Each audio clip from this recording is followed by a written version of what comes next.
I'm talking to you about one of the many important EPs that you're going to have to learn when learning how to fly a Robinson helicopter. If you get an examiner like I did, they're going to want to know these EPs word for word, verbatim, exactly how it is in the POH. Today, I'll be discussing the definition of land as soon as practical. When you go in your POH, open up section 3. It's got the red tab there. That is the EPs, the emergency procedures of the Robinson aircraft. And you'll see on 3.1 it says land as soon as practical. We're going to go to the second one first. And it says landing site is at the pilot's discretion based on nature of problem and available landing areas. Flight beyond nearest airport is not recommended. So to give you an example, when you look up page 3.5 in the EPs, go to headset audio failure, it's at the bottom. This one's pretty easy to remember. If headset audio fails, land as soon as practical. So when you look at it in the EPs, that phrase is condensed because they expect you to know what land as soon as practical means.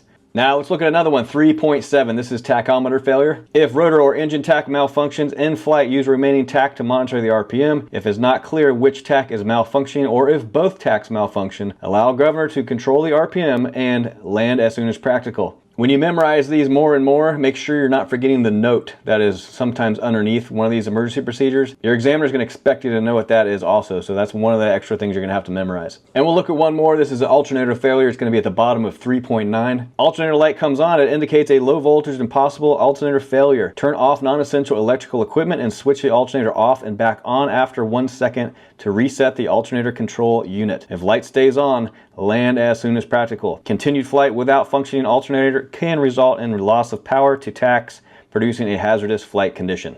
There you have it. That's land as soon as practical. That's how you're going to see it in the emergency procedures part of the POH. Can't hurt to learn this definition early on. There's two at the beginning of your EPs. One is land as soon as practical, and the other is land immediately, which we're going to discuss in the next episode.